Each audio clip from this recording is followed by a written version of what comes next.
we should call in.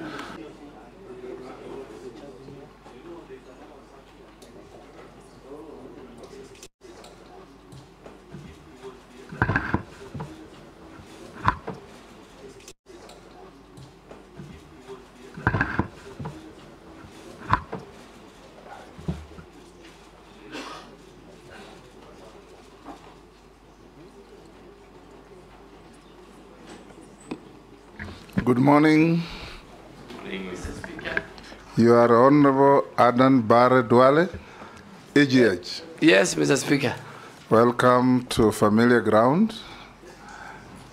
Absolutely. You have the privilege of being vetted twice within 2 years, and you're welcome to this parliamentary committee on appointments. I'm the chairman, the Speaker of the National Assembly. We have the Deputy Speaker, Gladys Boss. We have Njoroge, our clerk. I'll invite all the members to introduce themselves for the record, starting with Naisula. Naisula Lesuda, MP Samburu West. Kimani Shongo. Junet Mohamed. Nelson Koech. Kosing David. Gikaria David. Abdul Rahim Daoud. Ferdinand Kevin Wanyonyi. George Gitonga Murugara. Owen Baya. Robert Mbui. Didoraso. Abdi Shurie. Shimboko. Dehab Mukami. Caleb Amisi Sabot. Thank you. Honorable Duale, you know you have appeared here before, so before we start, we'll take your evidence on oath. So you have a choice between the Quran, the Bible, or affirmation. You obviously is the Quran.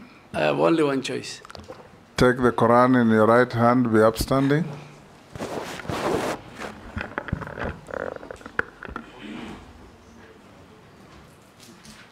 And recite the oath that the sergeant will.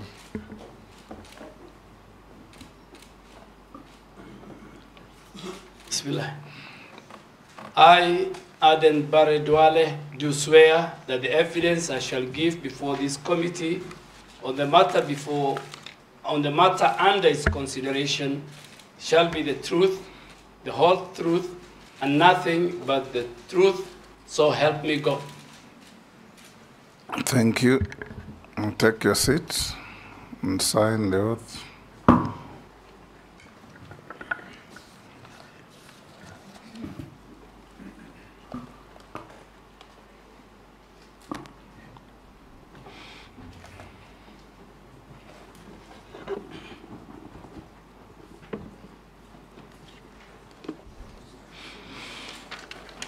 You may also pass on your documents to the clerk for him to be able to cross-check with what is in our possession. So we'll start, Honorable Duale, by asking you introductory questions. Tell us your name, your education background, your work experience, your competences, that lead to your suitability for the appointment that you have had. Thank you, Mr. Speaker and honorable members of the Appointment Committee. Speaker, on the onset, I want to thank you and this committee and the entire House for giving me this opportunity to appear for vetting for the second time. I also want to thank His Excellency the President for according me a second opportunity in a different ministry to serve the people of Kenya. Mr. Speaker, I grew up in Garissa. I went to school there, Garissa High School, Boys Town Primary School, Moi Forces Academy. I did my first graduate degree in Moore University, Bachelor of Education Economics. And finally, I did my master's in business administration in 2011 at Jomo Kenyatta University of Science and Technology. I worked in the private sector. I was a businessman before I joined politics in 2007. I served the people of Dugis between 2008 and 2013. During the Grand Coalition government, I was an assistant minister for livestock. I served with you, Mr. Speaker, in that government as the Minister for Foreign Affairs. And between 2013 and 2014, the people of Garissa Township gave me an opportunity to serve them again. And again to serve them between 2017 and 2022. And again, they gave me an opportunity to serve them between 2022 for about 2-3 months. So I served as a member of parliament for 4 consecutive terms, which the last one I did not complete because the president in his wisdom poached me from the legislature and to help him in the executive. I was the first majority leader under the 2010 Constitution. I served for 8 years. I led in making sure that the government business during that period sailed through. Over 150 bills were enacted, had my signature. And Mr. Speaker, I had a wonderful time working with a cross-section of leaders from different parts of our country, from different gender and age, and from different political formation. As the Minister for Defense for the last 2 years and 1 month, Mr. Speaker, my record speaks for it. Today, I can confirm without fear of contradiction that the housing project, since independence, over 4,000 housing units are under construction, launched them in Laikipia, in Nyanyuki, in Gilgil, in Mariakani, in Roysambu. Through this august house, I passed the Prime Healthcare Fund, where now the Kenyan citizens have an opportunity partially to access the robust medical facilities and hospitals, the level 5 and level 4 hospitals of the Kenya Defense Forces. If you are in Eldoret, if you are in Nakuru, if you are in Mombasa, if you are in Nairobi, you can at certain level access. Through this house, Mr. Speaker, I passed the National Peace Fund, which is now domiciled, that helps our men and women in uniform who serve in peace missions. Today, there's enough resources to buy them the required equipments within the standard of the UN peacekeeping missions. On defense diplomacy, Mr. Speaker, I am the first minister in the history of Kenya to host the US Secretary of Defense, to host the British, the UK Minister for Armed Forces. Today, as I leave the Minister of Defense, through what they call the excess defense article, 150 vehicles, anti-mine vehicles have been donated to the Kenya Defense Forces. I secured $57 million for the expansion of the Manda airstrip in a partnership between Kenya and the US.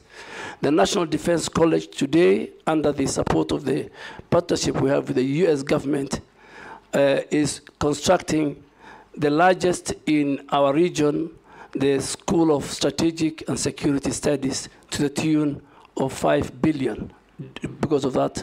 And finally, I want to say it, the only center, the Center for Terrorism, Counterterrorism, Counterinsurgency in Laikipia, funded by the US, UK, and the Kenya government. One of its type is ready for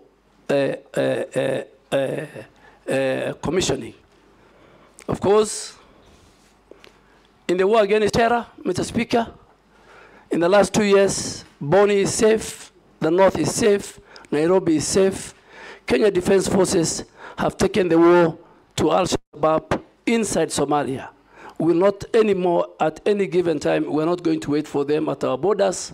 We will not allow them to come to our cities. We have taken the war to them. So, Mr. Speaker, my qualifications, academic qualifications, my experience as a member of parliament and as a leader in this country, the stint I had at the Ministry of Defense, my age, my role in the private sector and business gives me the required testimonial. But finally, to say, Mr. Speaker, I have never been indicted in adversely in any report of parliament. I have always had clearance from the criminal justice system, the Ethics and Anti-Corruption Commission, the DCI. I have never violated Chapter 6 of the Constitution, never violated Article 75 of the Constitution. And I think I am ready and willing to serve the people of Kenya in the docket of environment, climate change, and forestry. Thank you, sir. Thank you, Honorable Duale. We'll now start off with members asking you some questions. Try to be concise and precise in the answers in the interest of time. We'll start with the Deputy Speaker. Okay, thank you, Honorable Speaker. Honorable Duale, you will recall that during COP27, the President made it clear that Kenya's biggest export would be carbon credits, and asked for a simple and transparent system of ensuring that people can access these market systems, and not just the intermediaries, but also down to the local people. If approved, how are you going to ensure that this carbon trading trickles down right to the small communities? And in connection to that, on the 22nd of December 2022, the government launched the African Landscape Restoration Initiative.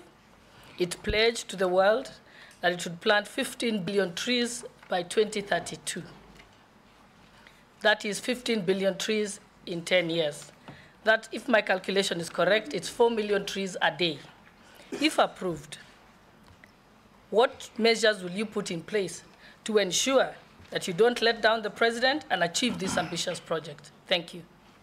Go ahead. Carbon credit, carbon markets, carbon trading, carbon offsets. These are very key fundamental terminologies within the reading of the climate change. And this August House, Mr. Speaker, last year amended the Climate Change Act. To be more precise, in September, just before we had the Africa Climate Summit. Two,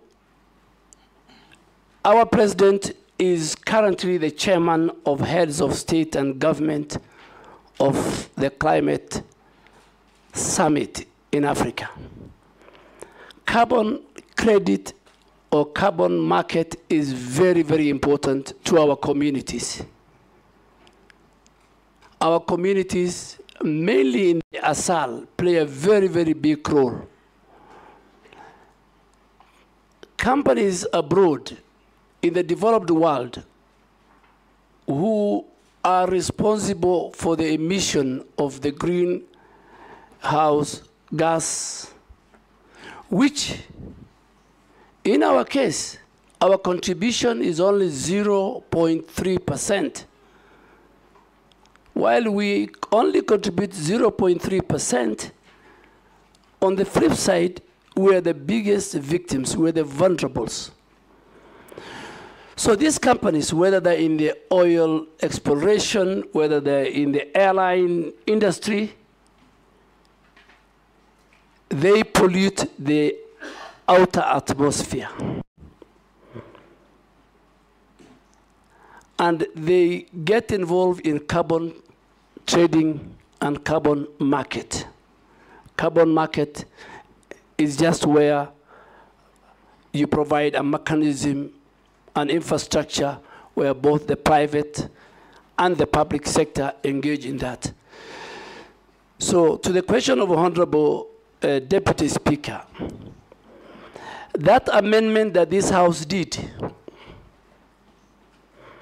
created a very robust legislation where the role of the community, particularly inland carbon projects. And I'll give an example in the northern Kenya, the so-called Northern Rangeland Trust.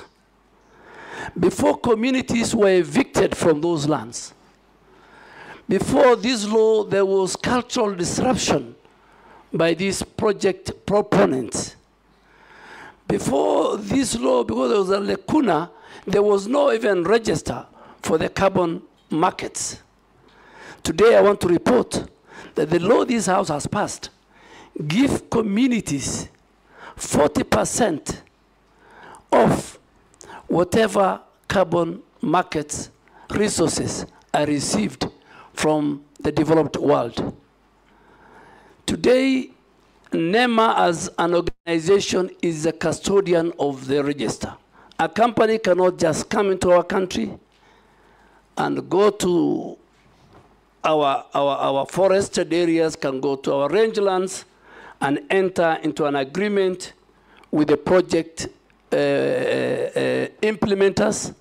The community has a role, the community has a percentage, and even in that same amendment law, you created the element of the offenses.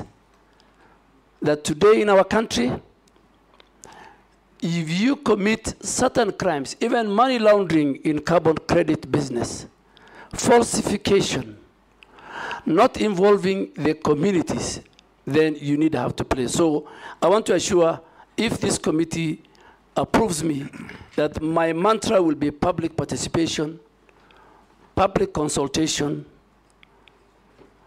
at the community level. Communities will have a role. On the second most important element is the restoration program that has been started by the President of the Republic of Kenya in December, where we said we must restore our rangelands, where we are going to plant 15 billion trees, restore also our forest, because currently our forest cover is 12.13%. And we anticipate that by 2032, we must reach 30%, from 12.1 to 30% forest cover. Tree cover. Our forest cover, as of now, is about 8.83%. So, Mr. Speaker, a number of strategies has been put in place so far to give the status. So far, we have done 400 million trees out of the 15 billion. That is not a very good indicator. I think we're not doing very well. And I want to do a number of things if this committee approves me. Number one, and it has happened in other countries like Ethiopia, it can be a trickle down. The restoration program, the planting of trees, must be a bottom-up approach. The communities must own it. It must be citizen-driven. And we must mix it with a situation where 10 to 15% of the trees we are going to plant must be fruit trees, that communities see the value, that as you plant trees, they also plant mango, they plant many, many other fruit trees that will entice our communities at the rural sections of our society. Two, this program requires serious resource mobilization. So there will be a resource mobilization both by government, by donors, by the private sector. Thirdly, and most important, we must preserve the current forest that we have. We need to do 11 million kilometers of fence of all the forests that we have in our country. Thirdly, the private sector must be given a space. Private sector, where the corporates have a role in all their strategic partners, whether it's Safaricom, whether it's the banks, that every section of our degraded forest area, a certain private sector person is given to, and they can use it even to rebrand it and even own it. So, Mr. Speaker, communities play a very big role, and I am sure right now as we speak, 4 ministries are leading: the Ministry of Interior, the Ministry of Defense, the Ministry of Environment. There are 3 ministries which are at the bottom, including the Ministry of Agriculture. If this committee approves me, Mr. Speaker and honorable committee members, I think this is a game changer. On the flip side of it, Mr. Speaker, that again will be linked to the carbon credit. A lot of resources will come to our country, because the more we restore our forest, the more we'll play a role in the reduction of the emissions, the greenhouse emissions. So on one side, it's good for our country. We will increase our forest cover. It's in the Constitution. And Mr. Speaker, let me say it. In our preamble, Article 4 of our preamble talks about the environment. We must preserve our environment. It's our heritage. So it is, it's not even an article of the Constitution. It is in the 4th preamble of our Constitution. Thank you, Mr. Speaker. Thank you. In the next questions, Honorable Duale tried to hit pointed answers. That was a good introduction to what is actually the epicenter of your ministry. I'll now ask the Majority Leader. Thank you, Honorable Speaker. Maybe just to start with a clarification, Honorable Duale, you said you work with corporates to restore degraded forest and own it. I hope you said you don't mean to transfer ownership to the corporates. I hope it's to own the work. And they can use it for branding. Thank you. I don't want to repeat what you've said, because you've, as the Speaker said, you've really taken care of the carbon credits issue. But even as you do that work, Honorable Duale, you know, we have very many petitions in Parliament on degazetted forests and forests that are grabbed. I would want to hear how you intend to work with Parliament, especially in dealing with all those issues, land issues around degazetment, encroachment of forests, and outright land grabbing of forested areas. Case in point, I'm aware, I know, and I don't know if you may be aware, of the Ololua forest matter just outside Nairobi, and what you would intend to do to reclaim all this grabbed forest land. Mr. Speaker, when I look at the ministry and even Parliament, there are a number of petitions touching on forest, grab land of the forest, part of the forest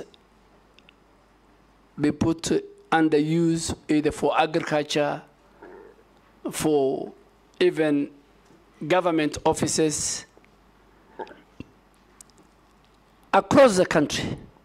And the history of forest being grabbed, being encroached, is as old as the Republic of Kenya. In my entire life in Parliament, from the Mao forest, when the Honorable late Michuki was the Minister for Environment, it's a recurring thing. And what I want to intend, if this House approves me, Mr. Speaker, is first to consolidate all those petitions. Some are genuine, some are out of fraud. Generally deliver a cabinet memo, and the cabinet, the highest decision-making organ of our country, can make a decision on this matter. All the petitions, the ones dealt with the Parliament, the ones which have not been dealt. Coming specifically to Ololua, Mr. Speaker, I want to categorically, without fear of contradiction, say that if this House approves me, in the first 30 days, working with the Minister for Lands and other government agencies, a number of titles, including and belonging to big people in government, some of them members of Parliament, will be revoked. I will revoke those. And I am ready to bear the consequences, particularly for the one on Ololua. I have been briefed, I have listened to experts, and I have seen it's deliberate. In the last 2 years, there are people who got illegal title deeds, and I think it will be the first place I will visit, and more so with the Committee on Environment. And I hope the chair is a member of this committee, my chair. We will visit. And please, Mr. Speaker, some of your members might be casualties. No problem. If you do what is right, we will support you. Yes. Mr. Speaker, is that to say the CS nominee actually knows the grabbers of Ololua Forest? Because he has claimed they are senior government officers, including members of Parliament. I hope he's not referring to me since I asked the question. Mr. Speaker, I am the nominee for the Minister of Environment, Climate Change, and Forestry. So if this House approves me, forestry will be my business. Grabbers of forest land will be my business. Whoever they are, whatever their status is in society. Mr. Speaker, if I just to say it, and I think for record, let me say it. With the last 2 years when I was at the Ministry of Defense, and I had the privilege to serve as a member of the National Security Council, and you served as a member of the Security Council when you're Minister of Foreign Affairs. If today I'm asked between Al-Shabaab and corruption, which is a threat to the national security of Kenya, without fear of contradiction, I say corruption is more of a threat to our security and our existence than Al-Shabaab, because Al-Shabaab, you can identify, you know their location, you know their capability, but corruption is the one that is killing our country. So, as I go to environment, from NEMA to forestry, at least, if you are hearing me and you sit here or you are somewhere and you have allocated yourself illegally some forest land, be warned if this committee approves me. Jeanette? Thank you, Mr. Speaker. Mr. Speaker, I have 2 questions for the nominee. One is, first, it is one of which is on him, one of the nominees that have come here, Mr. Speaker, and he said, if you approve me, I am carrying an axe on with my hand. I'm going to deal with people. This is very good because many people fear to give you a position. But having said that, Mr. Speaker, what do you think? One issue. What does he think is one issue, environmental issue of high consequence that the country should focus on? That you think, as a country, we should focus on this one environmental issue. Secondly, the government pronounced and said that they want to plant 15 billion trees by 2032. Is that achievable in your view? What do you think? What will be the criteria of achieving that? And lastly, you see, Mr. Speaker, we are now in a public forum. The public is listening to us. And the nominee, whom I know very well, who was our majority leader for many years, whom we found in Parliament, is somebody who does not mince his words, somebody who speaks his mind. He said that there are people who have grabbed land, especially the Lua forest, and they are public people. There are some of them in high government offices and others even in Parliament. Could he share with us who those people could be, so that we also know that maybe where we are sleeping is maybe not a forest? Maybe some of us are living inside a forest, Mr. Speaker, so we can start packing before he's approved. Mr. Speaker, Honorable Junet has asked me 3 questions. The first question was, what is this one thing that is serious and a threat to our environment? Mr. Speaker, as I said earlier, environment, the place of environment is in our preamble of the Constitution. Environment has been cited in Article 42 of the Constitution, that every Kenyan has a right to secure and clean environment. Article 69 of the Constitution talks about citizen rights on environmental issues. And even Article 70, Mr. Speaker, it is very explicit that if the state or any other actors violate the environmental rights of citizens, it says they can go to a court of law. So public participation, stakeholder engagement, citizens' right is very key to environment. But with these rights to the environment comes with responsibility. All of us have a responsibility to protect and preserve our heritage, which is our environment. Three critical things, Honorable Junet, that we are facing as a country. We are facing pollution, very serious, both air and water. We have serious pollution. I am sure some of the members and the citizens listening to me, our air is polluted by industries, by noise pollution. Then you come to our rivers. Our rivers, our oceans are polluted.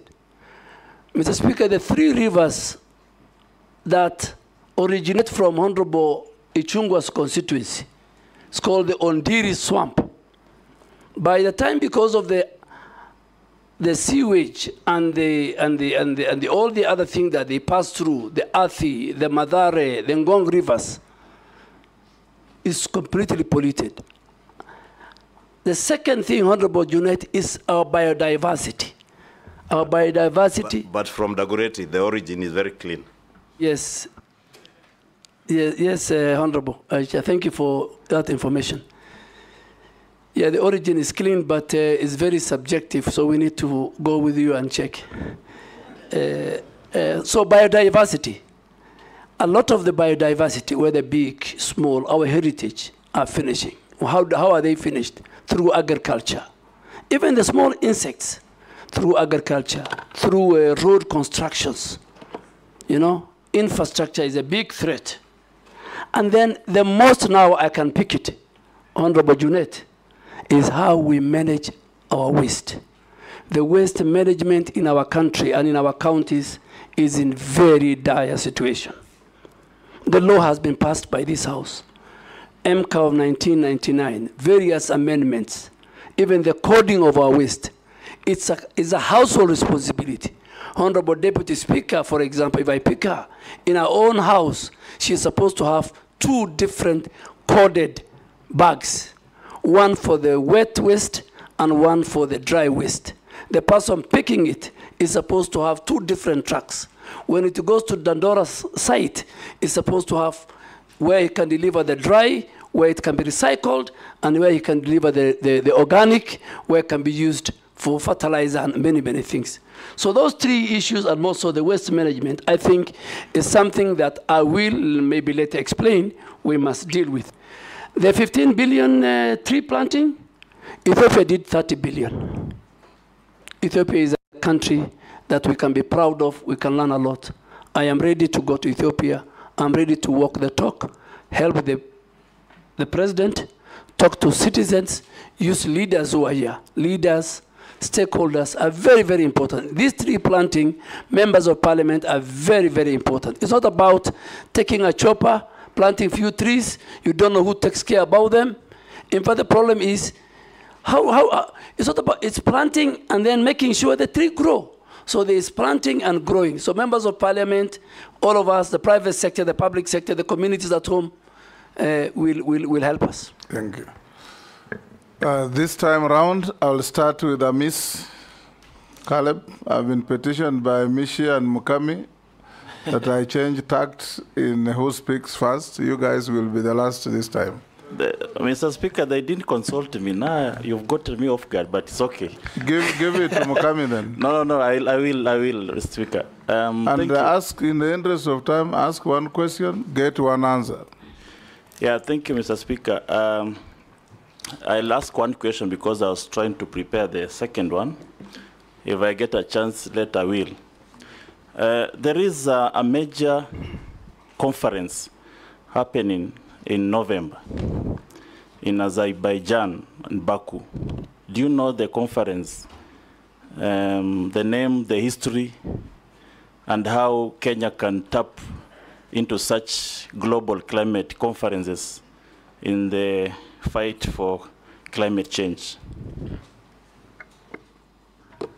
Thank you, Mr. Speaker. Mr. Speaker, the 29th conference of parties to the UN Framework Convention on Climate Change, UNFCCC, which is known as COP29, will be held in Baku in Azerbaijan between the 11th and 22nd of November this year, inshallah. And Mr. Speaker, on the 11th is the first day for the heads of state and government to have their meeting, and then the next, on the 13th, will be the World Leaders Conference on Climate Change. What are the top priorities that this conference will come up with? One, this conference is supposed to deal with the adaptation of what they call the new collective qualified goal for climate financing. Climate financing has just been a talk show from COP15 in Copenhagen to all the time COP28 in Dubai. So this time we're saying, people are saying we must adapt a proper financing model. The epicenter of climate change and climate adaptation and climate mitigation is around climate financing. So that will be a discussion. That in Copenhagen, which was, I think, COP15, people pledged 100 billion US dollars. Up to now, I think nothing has been given. But for Africa and for Kenya, Mr. Speaker, we are taking the carbon credit issue. This carbon credit issue must be concluded. And again, thirdly, the finalization of the operationalization of Article 6 of the Paris Agreement, which defines carbon market, is what I think Kenya, led by President Ruto, and all of us, and Africa, we will take it to the table that let us not have a talk show. The UN meetings must come with clear, achievable, clear, deliverable for fighting climate mitigation and climate adaptation. Mukami. Speaker, with your permission, kindly, I request to finish the other question with your kind permission. Thank you, because I had to, but it's a privilege of being the first. Thank you, Speaker. I just want to know where the nominee came from, the Military of Defense, because I happen to have served in the Committee of Defense and interacted with the ministry a lot. There is something peculiar that happened that I've not seen, where the public officers use defense choppers, military choppers, and the military artillery to move around the country, putting the risk of the defense and of course the officers. In fact, in the public domain, it can be true or not true, which if not true, I will withdraw, is that the military has feared you. you have become more military than the military themselves. Is it true, and why did the military fear you? I don't think the military fear me, but you have put many things. I don't know. You talked about choppers, and then you brought the issue of fear. So, are you saying I fear going by military choppers? No, I said I've never seen other public officers other than the president, who is the commander-in-chief, used in military choppers to move around the country, and other members of the public office who are not in the military. And also, there is a word. Are you talking of civilians? Because military officers are also public officers. Yeah, like like the deputy president, like the ministers. This is something that I've never seen for some time. So I wanted just him to clarify whether also deputy president is allowed to use military choppers, or was it misuse of power in your, because it's something that I've never seen with the previous ministers. Yeah, Mr. Speaker, let me say it because it gave me a lot of bad publicity. But when you serve in a public office, that's part of life. Within the reading and the instruction of the Commander-in-Chief, at the Ministry of Defense, the Commander-in-Chief is the President. The President and the First Lady are the people allowed to use military air assets with a rider. If the Commander-in-Chief allows the Speaker of the National Assembly to be airlifted from Nairobi to Bungoma, that is in order, but with the concurrence of the Commander-in-Chief. I don't think the rank and the file and the leadership of the Defense Ministry fear me. Maybe my style. And I'll take the same style to Forest.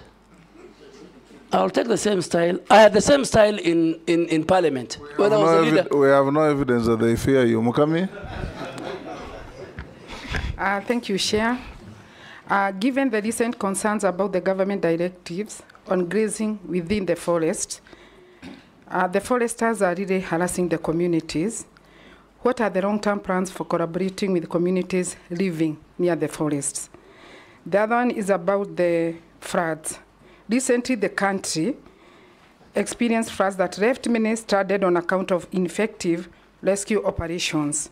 If approved, how best would you collaborate with the relevant agencies to ensure rapid rescue operations during such incidents? Thank you. Hold Duale. Mishi, let's take 2-2. Thank you, Honorable Chairman. Honorable Chairman, before I raise my questions, I just want to ask the nominee just to clear some airs for the benefit of the public, because when His Excellency the President pronounced the list of the nominee, he was given the defense docket. But when the list came to the Parliament, he was under the environment, climate and forestry docket. So Kenyans are asking, is it maybe the President was doubting his ability and leadership capacity, or what was the reason? I just want him maybe to clear the murmurs by the public. My questions. My first question, in accordance with the fourth schedule. Ask one message, so ask only another. Yeah, in accordance with the fourth schedule of the Constitution, environmental conservation is a function of both the national and the county government.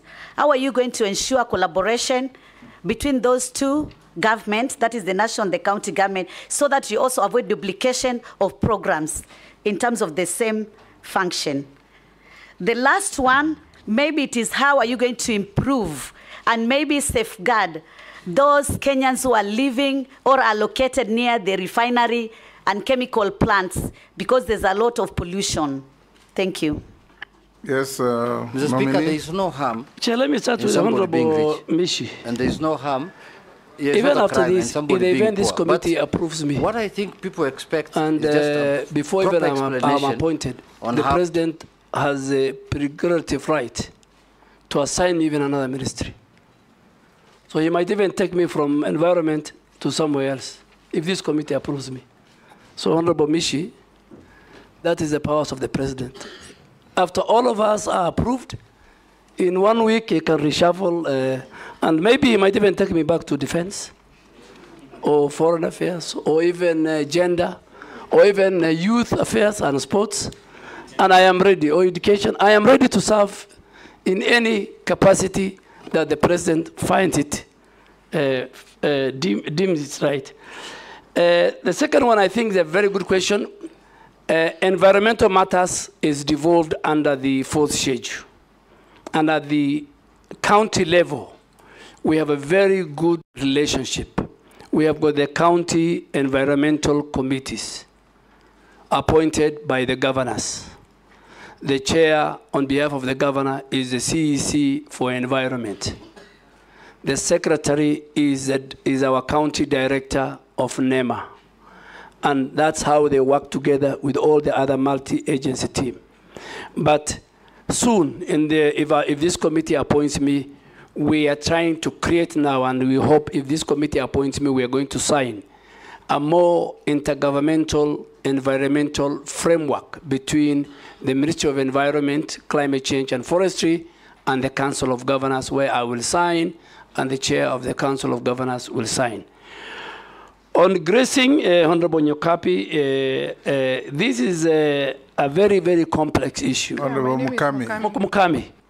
Mukami, my very good friend, the women rep of Nyeri County. Under the Forestry Act, we have created a very robust, because we cannot conserve, we cannot restore, we cannot manage our forest and our wetlands without the involvement of the communities and the citizens who live around those forests. So this house, in its wisdom in lawmaking, they created something called Community Forest Association. And these community forest associations are the ones who are supposed to guide at what part of the forest do people graze? How far do they graze? Do they graze where we have doing regeneration of the forest? So what are we doing to make sure that we don't have a conflict? And Mr. Speaker, in some of the forests, unfortunately, powerful people in government, in the private sector, who own thousands of livestock, graze in those forests. I'm sorry to say that. But if this House approves me and I become the minister, I want to do some key long-term plans. One, just to have to review the whole grazing management plans, how we can regulate the authorized grazing in our forest ecosystem, how we can fence off areas where we feel are very sensitive in the forest, that we don't allow our animals or our farmers to farm. And lastly, I think the forest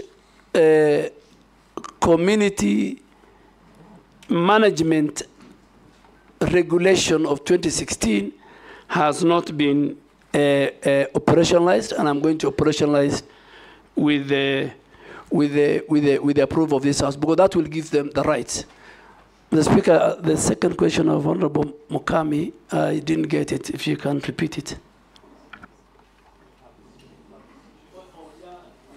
Oh, yeah, it was about the floods. Yes.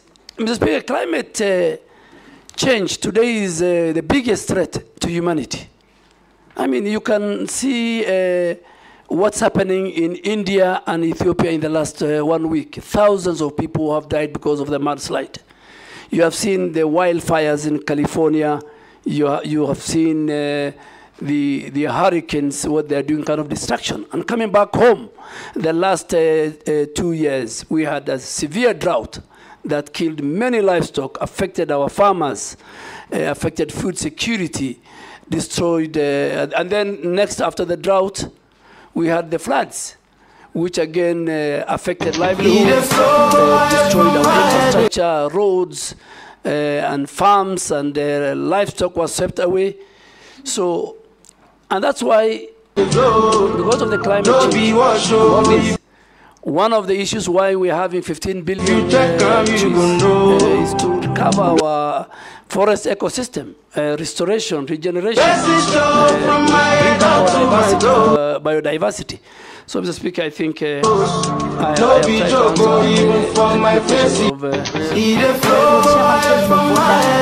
answer my question was not answered. Chairman, I was asking this question: how do we improve the health of communities which are living near a polluted site? I'm asking this because in my constituency, there is a plant built by Titanium Base who are doing some mining in Kwale, and there's no mitigation which has been done, and it's a residential area. That is why I was asking that question specifically. Yeah. Thank you, Mr. Speaker. I forgot to answer that question.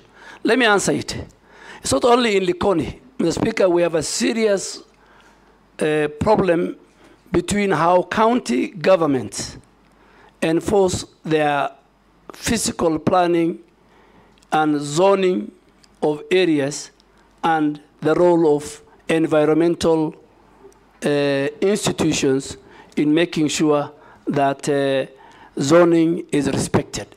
Mr. Speaker, even here in Nairobi, you'll find county governments with no regard to the law, to the Physical Planning Act, allowing industry and factories to be established in residential areas and bars and bring noise pollution. The same, you cannot have a refinery next to a residential area. The laws, the environmental laws, the Physical Planning Act, the Land Use Act, all those don't allow it. So, Mheshimiwa Mishi, this is because of corruption.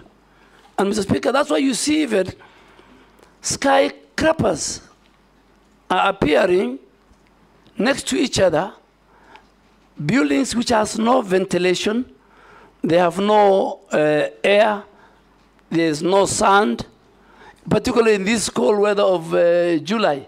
Your children will live in an apartment, they will never see the sun, they'll never get the fresh air. So all this, Mr. Speaker, if I am confirmed, I want to assure this House, and governors must listen to me, and we are going to do an audit. NEMA is going to do an audit of all factories and industries which are established in residential areas, and we will revoke their licenses. There must be order. There must be respect for environment as we build our country. Sharia, you'll pass Razo. Thank you very much, Honorable Chairman.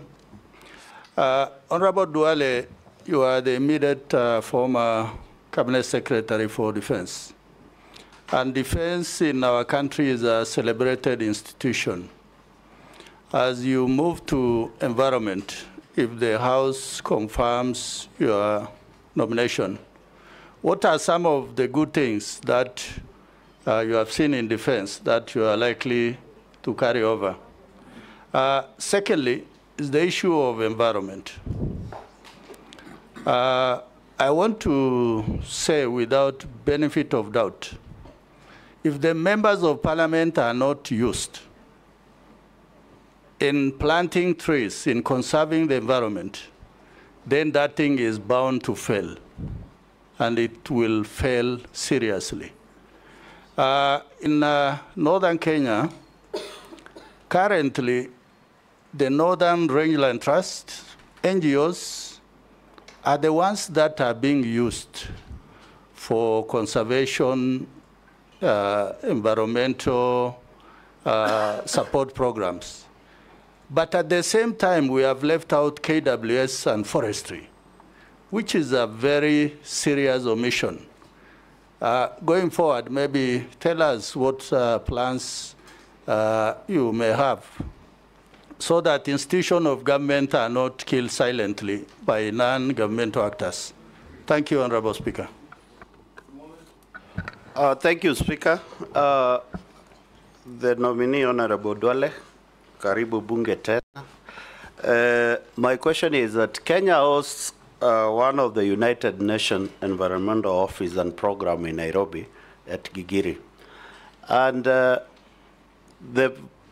people of Kenya, especially at the grassroots level, I doubt whether they can fill this office, and it's a UN office. If approved by this August House, can you tell us how will you leverage on that status, and how will Kenyans fill this office and make a difference in our nation for the betterment of our environment? Thank you. Nominee. Thank you, Mr. Speaker and honorable members. What do I carry from defense? Of course, I'll not carry the guns, I'll not carry the arsenal and everything, but from a human resource part, I'll carry the discipline that I have learned in defense. I'll carry the order and implementation of task done very fast. I will carry the patriotism they have to the country, and I will carry the respect that they give to each other within the rank and the file, and the teamwork that we had at the defense. Those are things. Secondly, I think on the conservancy, Northern Trust, I think, is one of the biggest. There are many conservancies. Most of them, Mr. Speaker, they are not under my ministry. They are under the Ministry of Wildlife. They have airstrips. But I think working with the other ministries and working with the leaders, working with the stakeholders, even working with some of our security agents, we need to have a conversation on how these conservancies, and particularly members of parliament from the Asal region, on how these conservancies are run, how they are managed, what is the benefit to the communities, how will they behave when there is a conflict, particularly during the drought. Our animals, the animals of the people in the Asal, when there is a lack of water and pasture, they enter. Honorable Lesuda will agree with me in Samburu, there's a lot of conflict.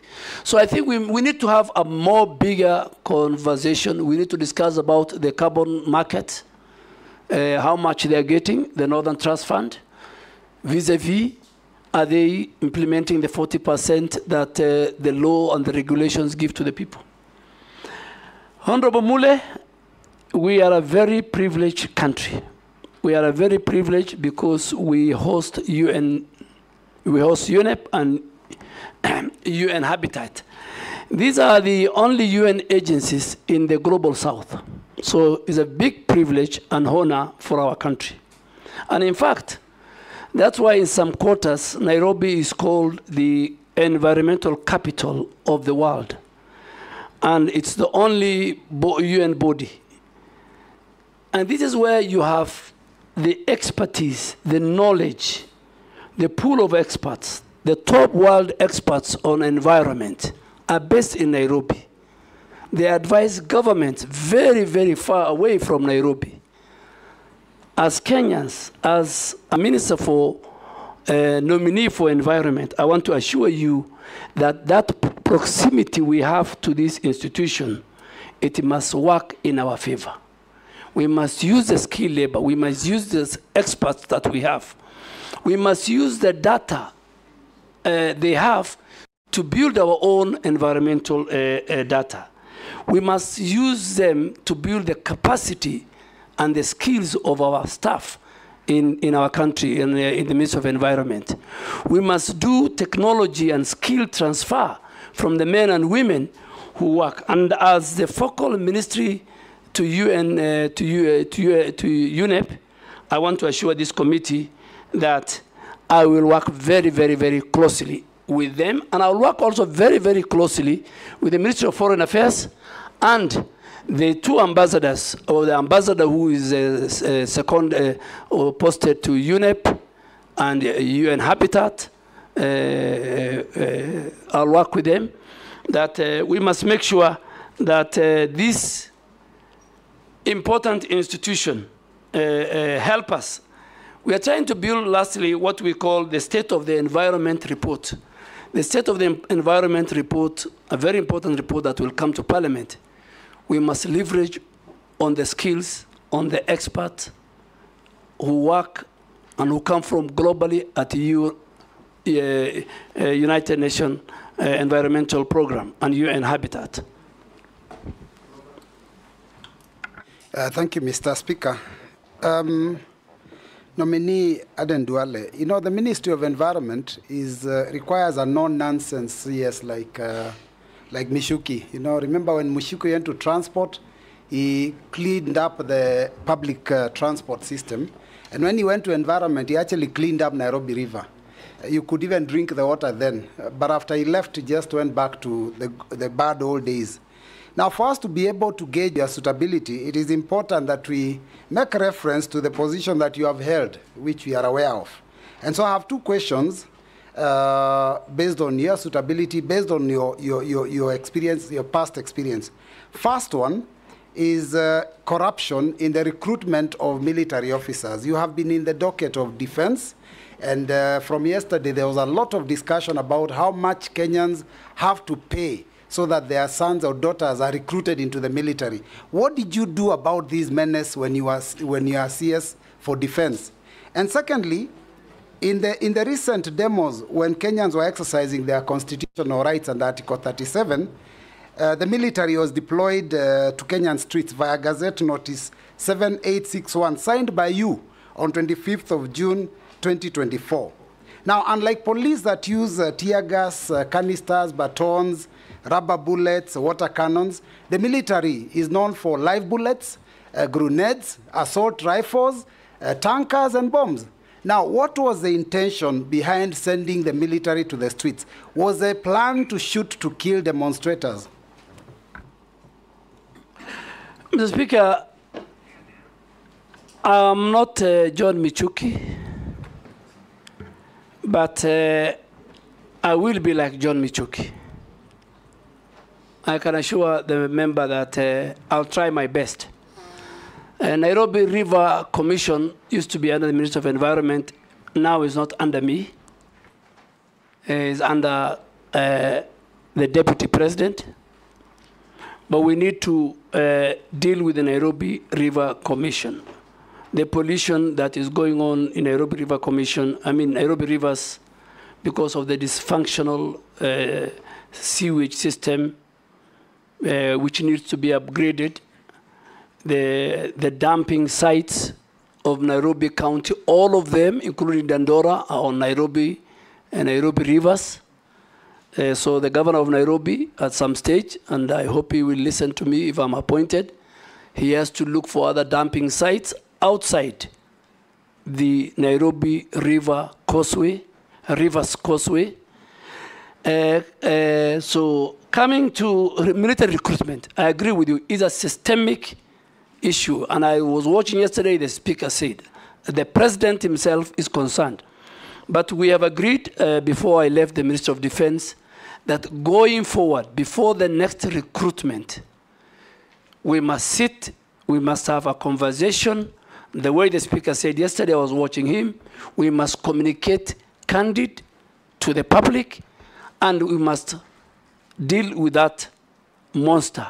It cannot be a situation where few people are taken to court-martialed. Kenyans, in their mind, are saying, for you to join the military, and based on the national security sections, is supposed to be the face of Kenya.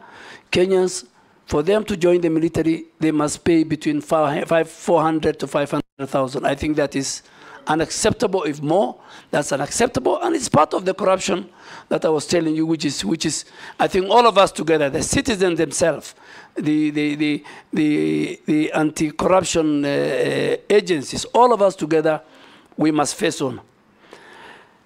Why did I deploy KDF? I did not deploy KDF. The framers of the Constitution put Article 241, 3B, and 3C in the Constitution. So Kenya Defense Forces are in the streets. They're in Boni Forest fighting Al-Shabaab. They're in North Rift making sure that we deal with the banditry. They were in Westgate during the terror attack. They were in Garissa University during the terror attack where we lost many people. So for peace, public order, public safety, where the police are overwhelmed, Article 241(3)(b) kicks in.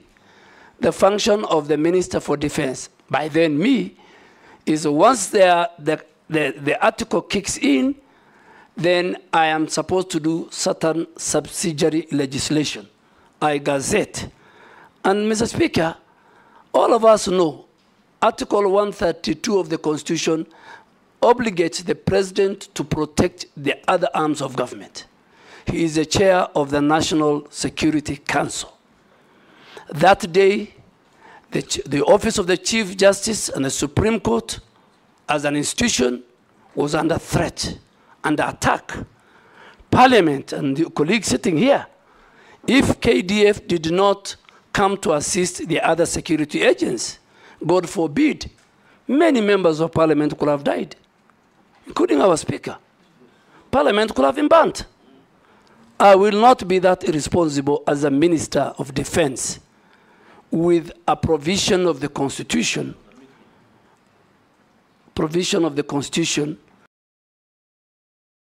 I used the law. And then the House went further the next morning, because it was going on a very long recess. They invoked Article 241(3)(c). But when LSK went to court, Justice Mugambiar, I don't want to discuss more because the matter is still in court, gave orders that I should give and gazette and do a new gazette on the terms of engagement, on how many places, and now I said in the 47 places. Ours was to protect key institutions. Parliament is a symbol of democracy and governance. It is the home of the people's representatives. Mr. Speaker, all my life in Parliament, people used to come and present petitions. And any member of Parliament who's outside, near the gate, used to receive and take it to the office of the clerk or the office of the Speaker. I have never seen where people want to come and ban Parliament. So I think I want to thank the framers of the Constitution. I participated, the Speaker participated, many other members participated. I think it's today and that day, 25th of June, I realize how important Article 241(3)(b) and (c) is. Owen. Thank you, Honorable Speaker. I would like to ask a question to the nominee, Honorable Duale. Just one question, that this country envisages to have a nuclear plant in a place called Uyombo in Kilifi County. Without due regard to the environmental issues in question, like the delicate ecosystem, the people, and the environment, Honorable Duale, going forward, if you are given this opportunity, how do you intend to treat this threat to the people of Uyombo in terms of nuclear plant in their radioactivity materials and nuclear waste and the hazards that come with nuclear installations? Just that my question. Thank you. Thank you, Honorable Owen Bayer. I think it's the same thing I was saying. How did the county government of Kilifi give land? So I want to assure you and this House and the people of Kilifi, if I am confirmed, it will be the first thing I'm going to do, go to that site, make sure all the environmental impact assessments are done, the people have participated, their views collected. And the Speaker, environment is very key. I said Article 70 of the Constitution says, if a citizen feels that his rights have been curtailed in an environmental matter, it says go to the court. Public participation is very important. I will be the first person. I won't wait for you to send, if I'm approved, to summon me to Parliament on Wednesday morning. I'll do it. It will be on my table. I'll deal with it. Murugara. Thank you, Mr. Speaker. Honorable Duale, there is a very bad scenario that is faced countrywide especially as regards our riverine areas and the rivers themselves emanating from Mount Kenya, Aberdares, whereby almost half the year now they are drying up. We are told the reasons is environmental degradation, but also climate change is blamed.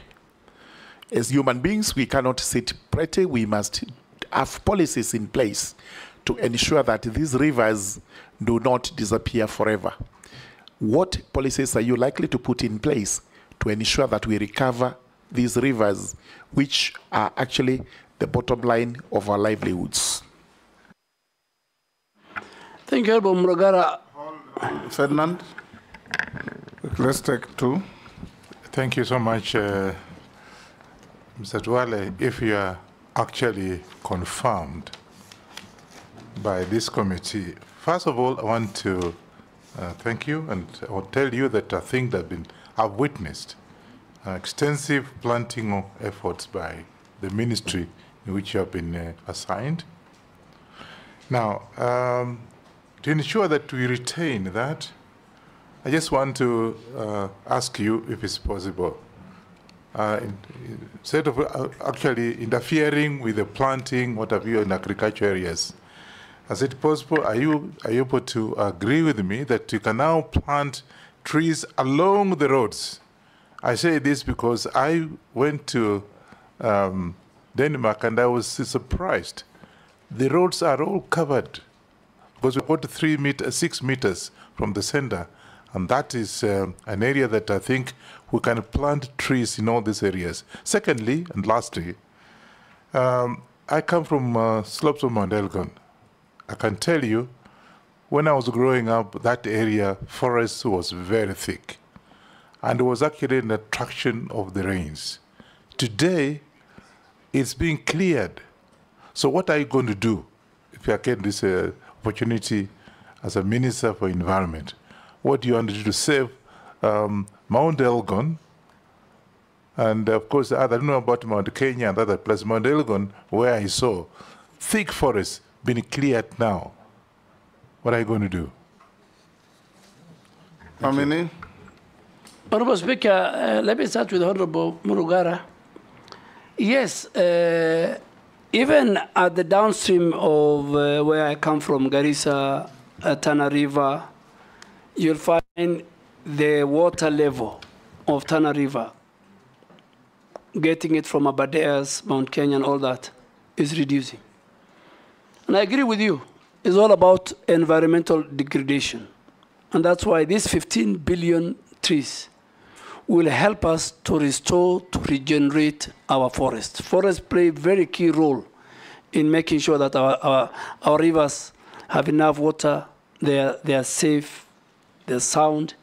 But there's another element where people have put big farms, flower farms, upstream, and use the water. So the water, in fact, is reduced because of human activity, the agriculture. And I think that should be another conversation that we will need to have. Honorable Wanyonyi, yes, roads is part of the, in these 15 billion trees. We have talked to the Ministry of Transport and the Ministry of Roads that going forward, construction of roads, mainly even in the highways, the contractor is obligated to plant trees and nurture them until they grow as part of the contract. You have seen and you have gone in many of the Western world during mainly summer. You think you are driving in a highway, but both sides of the road is forested. This can be done, and we have agreed with the President and other stakeholders, even before I came to environment, that should be one. And the contractors, it becomes part of their contract. Even now, we can still tell the contractors who are maintaining the roads, now we have a maintenance aspect, so that they can do it. Mount Elgon is part of why we should increase from 12.3% to 30% by 20. In all our wetlands, we have 11,000 wetlands. We have 8.8 forest cover. For us to increase, I think we will pick on Mount Elgon and all the areas which have been degraded, we will start do the restoration and afforestation programs under the 15 billion presidential program. Daud. Thank you, Mr. Speaker. I want Honorable Duale to, he has talked about recycling, but we have a problem with recycling that the refuse collection which is done poorly, and then it is gone and put into our forests and wetlands. What will he do if he is confirmed? Secondly, you have talked about CFAs. There are agreements of CFAs, Community Forest Associations, whereby my predecessor, long time back, Honorable David Muiraria, the late, he had introduced the Shamba system, where people could go and take care of the trees in the forest, as well as do shambas, plant and take care. Because there is a problem in our forests, Nominee, because there is lantana shrub. I don't know if you have heard of lantana. And that shrub, you cannot remove it. It's so expensive to remove. And the forest associations do remove it when they are planting. And I believe the Ministry of Forestry cannot remove it because the funds are not available. What would you think about that?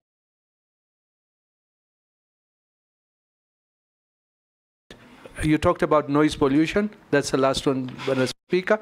You talked about noise pollution, and NEMA is in charge. But Honorable Duale, you know, NEMA, it's like as if it does not have teeth. Because there is noise pollution from bars, from nightclubs, from religious institutions as well. And it's a menace. So how will you handle it if NEMA do not handle it? Thank you. Mary Massey. Thank you, Honorable Chairman. My concern is still on waste. You know, waste is a nuisance. I'm wondering what mechanisms or interventions you intend to employ to address the menace of waste, so that we convert it from being a nuisance to a resource. Recycle, reuse, produce, regenerate energy, name it, because it is a real issue. Outline for us those interventions that you will employ. Secondly, I want to pick it from the question that was asked by Honorable Mbui on corruption. You've said yourself, corruption is killing our country. And I remember when we interviewed you on your first nomination, we still raised this issue of corruption in recruitment of officers to KDF. And you promised us here that you're going to deliver. But Honorable Duale, I put it to you that you disappointed the country. During that time, the amount that was being paid was between 300 to 400. But during your time, you presided over an increase from now for 300 to 400 to 700 to 1 million. And as representatives of the people, our constituents report this to us. At some point, even efforts to reach you were not fruitful. You could not pick our calls. So now, my question is, why should we trust you? Why should we believe you? Why should we believe that you are not going to transfer this corruption to the Ministry of Environment? Because even there's recruitment of forest to others. You need to assure Kenyans that you will do something when you get to the Ministry of Environment. Lastly, Honorable Chairman. You've asked two. On deforestation. Okay. There's a lot of felling of trees, even in public forests. We are saying, let us plant trees. Let us plant. But what are we doing about deforestation? Can I ask the last one that have been requested by the public?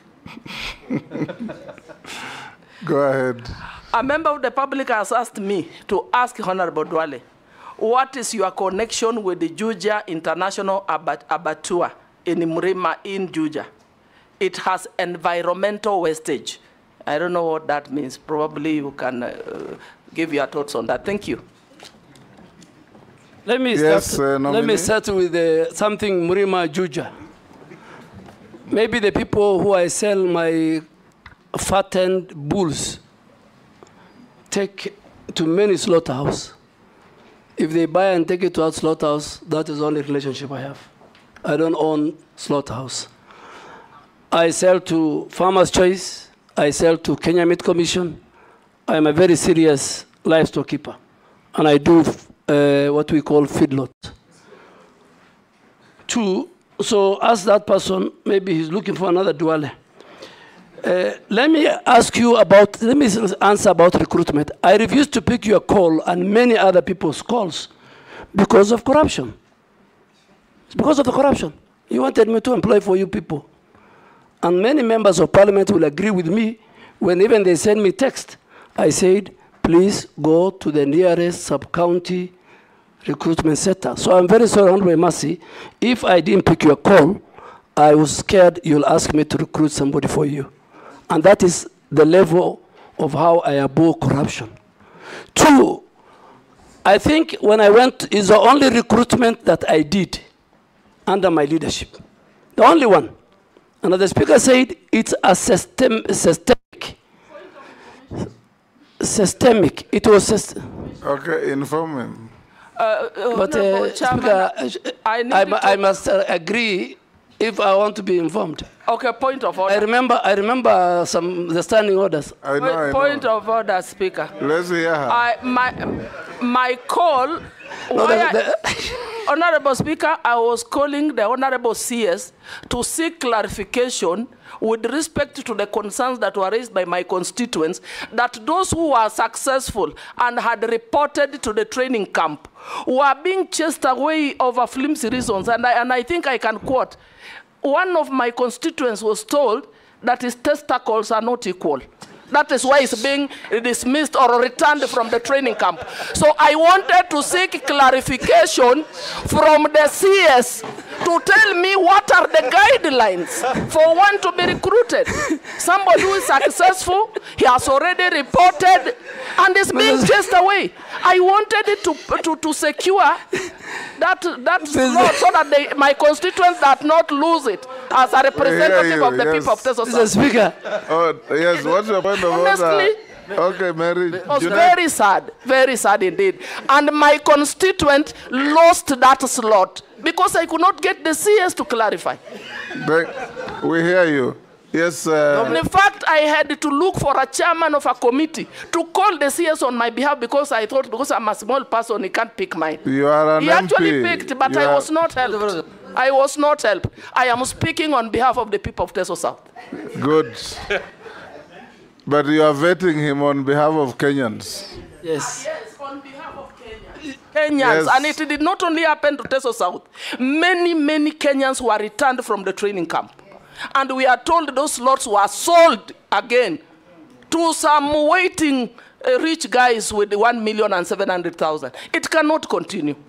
And we made it very clear to the CS nominee for defense that it should not repeat itself next time. Yes, Junet. Mr. Speaker, I want to sympathize with my colleague. And that issue has been rampant, people complaining. But the only thing I'm wondering with is if the CS of defense by then could do measurement of testicles. It's what I don't know. That's what I don't know. Mr. Speaker, let me, because it's a, Mr. Speaker, let me make it very clear that the grounds given for the rejection of that recruit from Teso South is valid. Next year, if such a person comes, he will not be recruited into the Kenya Defense Force. Mr. Speaker, Kenya Defense Forces recruitment is different from the recruitment of the police. When people go are recruited at the sub-counties and they come, a very serious medical checks takes place. A number of people are sent because of medical ailments. And I think the former vice chief are of defense. unequal testicles ailments? Yeah, there were people. Women can know that, Chair. Mr. Only Speaker, women can know that. If you allow me to finish, there are many. The testicle that ought to go is one of them. There are many, and the chairman of defense will agree. They measure. Point of order. Let me finish before the point of order. Mr. Speaker, there are many colleagues. There are many leaders who sent me why their pastor has been chased. And in 10 minutes, the leadership of KDF could give me 1, 2, 3, 4 reasons, measurements including. So I am sure the next. Women to assist them not only on this. So, Mr. Speaker, there are certain criteria. There are many, and those who leave, they are not replaced. And I think let us not discuss, with your permission, the Kenya Defense Forces in a very negative. They have a special place in that. But the chairman of defense can call the generals in camera, and you are now talking about testicles. They will tell you something about even the teeth. They will tell you many things. And some of these things is because when you go, the training of the Kenya Defense Forces is so vigorous that you don't risk to take somebody who will die in the course of the training.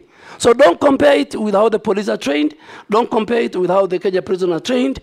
But I am sure the information, the reasons why many, including my sister, Mheshimiwa Mary Emase. And please, going forward, if it was in camera, Mr. Speaker, I will even tell you more. But now that it's in public, I don't want to say more. What's your point of order? Point of order, Mr. Speaker. You know, the issue raised by Honorable Emase is something that is out there in the public. Many Kenyans complaining about. Sometimes they think those are flimsy reasons why they are not taken. And I could understand maybe someone has squinted eyes because of shooting and, you know, flat foot, maybe because of running. I'm really wondering why, if what work testicles would really have to do with joining the disciplined forces. So I don't think we should belabor, but you don't take it lightly that there are Kenyans who are raising concerns on the reasons why they are not taken to disciplined forces. Point of order. Yes, thank you very much, Mr. Speaker, sir. With tremendous respect to Honorable Duale. And let the army hear this. It's very important. We know the historical background of the set pieces that were given in army recruitment, including teeth. It is there to bite bullets at a certain point in time in history. Today, they do not bite bullets. That's why you hear that saying, you will have to bite the bullet, because the Indians were refusing to do it. So you had to have teeth so that you could bite the bullet. We required tall people so that they would see enemies from a distance. Today, you don't have to do that. Because if that was the case, the Chinese and the Japanese would have a challenge. Eventually, such things became disqualified. I think the whole code needs to be revised so that we do not have human rights abuses. But they are not even abuses. They are excuses that the army is using so that it is able to bar some Kenyans from joining the forces, and, as we are saying, so that other people can actually get the slots. So surely the army must open up on this. Point. Thank you. Let's not escalate this. Okay. For avoidance of doubt, Honorable Duale, I also have a child who was sent away for exactly the same reasons as Mary Masses. Your Excellency, I think just to give the way forward. Not my child, but not my son, but a child in my neighborhood. Your Excellency, yes. Speaker, you have, because of and you remember I told you about it. Yes, I think the leaders are raising very good value. Yes, Dawood, what is it? You know, we have talked about men only, but even women are discriminated against. When they do a test, pregnancy test, they do not have anything. But once they go there, I don't know where it comes from, they have a pregnancy. And it's not true. Anyway, let the nominee answer the question and we move to something else. Yes, Mr. Speaker, I think because the leaders are raising very important and they don't have the information, Mr. Speaker, under your direction, we have a very robust, good leader, head of the military health department called Major General Nganga, through the chair of defense. I think you can call him to Akamkunji and he lists the conditions which disqualifies. I think because what these are raising is public knowledge. Even I think they should even go to the media and they should sensitize the public. And I think is something we have discussed. Focus on your environment. So, no, let me go to. I'm no longer there, so yes. Yes, next minister will deal with it if approved. Yes. Speaker, Honorable Dawood talked about waste management. Waste management is a serious issue in our country. Mr. Speaker, why do I say so? The law is there, the regulations are there, county governments are not enforcing. NEMA, waste management in the first place, Mr. Speaker, is a devolved function. All that as we do is to support in terms of regulatory powers. But waste management will be something, if I'm approved, that I will take it seriously. From our homes, to the trucks that carry, to the dam sites, the Dandora dam site, the one in Kachok, I think called in Kisumu, the whole environment is polluted, the air is polluted, the water is polluted.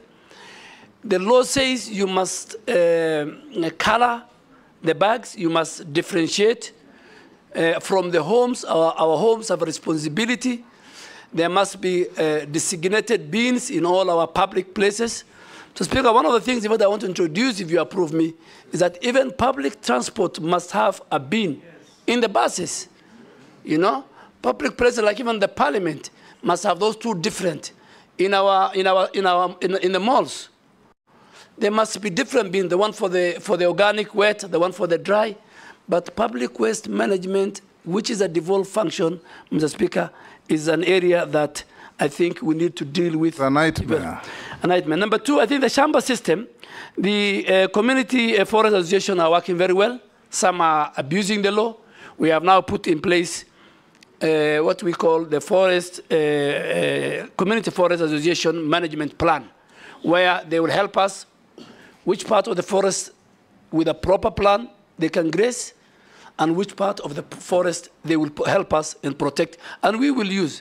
But are you aware that your predecessor announced that there will be a Shamba system, and shortly thereafter, she said it will not? That I think, I don't want to indict my Do you recall that? Yes, I recall. Yes. But Shamba system or grazing or farming in forest by communities around, under the Community Forest Association, which is in law, is about management, is about coexistence. We cannot regenerate, we cannot reforest, we cannot protect our forest if we leave the communities.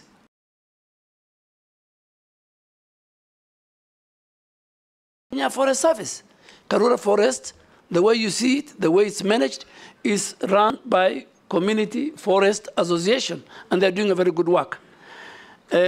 Noise pollution. Do you consider allowing that kind of engagement in plantation forests and not natural forests? Yes, yes, because we have got 150,000 hectares of plantation forest, which now we have put proper transparency and integrity measures and tendering system, unlike the old system where there was allocation by the big people in government. I think I totally agree with you. Community Forest Association, community living around must be given an opportunity, particularly where even a plantation has been removed, for them, as we plant, for them to plant and for them to farm.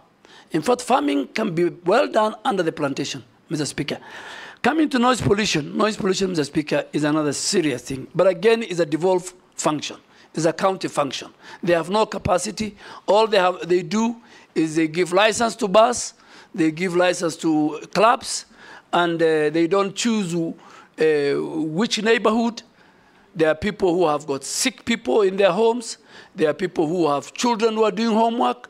There are people who want to sleep early. But today you'll find bars and clubs in the residential area. Mr. Speaker, we will not leave that to county governments. We will enforce it. NEMA will enforce it. We will not allow noise pollution to take place in residential areas. The whole zoning, the whole land use system, even the land use system that the county government, has violated must be brought back. So noise pollution is key, and we are going to deal with it, but it's a default function. I think, Honorable Mayor, I must say I have discussed about the waste management. Let's go to Gikaria. Waste management I have done. Reforestation, we're doing very well with the 15 billion tree planting program that we have. Gikaria. Thank you, Chair. I've really taken note, being a chair of the Environment and Forestry Committee, the departmental committee, just for purposes of future reference on what the nominee is saying. But, Honourable Chair, I have two issues. One is about the 15 billion trees, a very ambitious program. But the scientists and a few of the experts are also arguing in terms of forest fires. Assuming we have the 15 billion trees, and only half of that, God forbid, catches fire.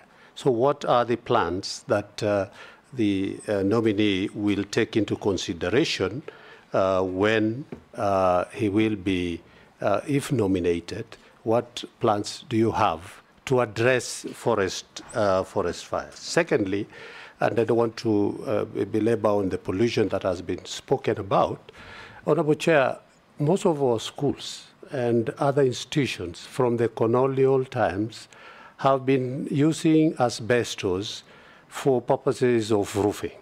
And asbestos over the time have been a cause of cancer and environmental pollution.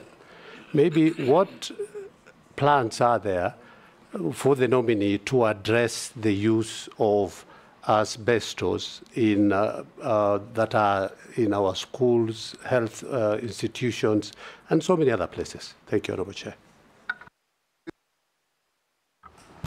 Thanks, Speaker. Mine to begin with is, Speaker, I was looking at the resume or the CV of the nominee. And the CV has given a lot of hope to many Kenyans, professionals, that it's not only that you must come from Nairobi University that you can be nominated as a minister. Which one is Nairobi University? Almost every nominee, it's Honourable called Speaker. The University of Nairobi, it's not Nairobi University. Honourable Speaker, I thank you and I respect, I'll go your direction, but I will call it Nairobi University or University of Nairobi.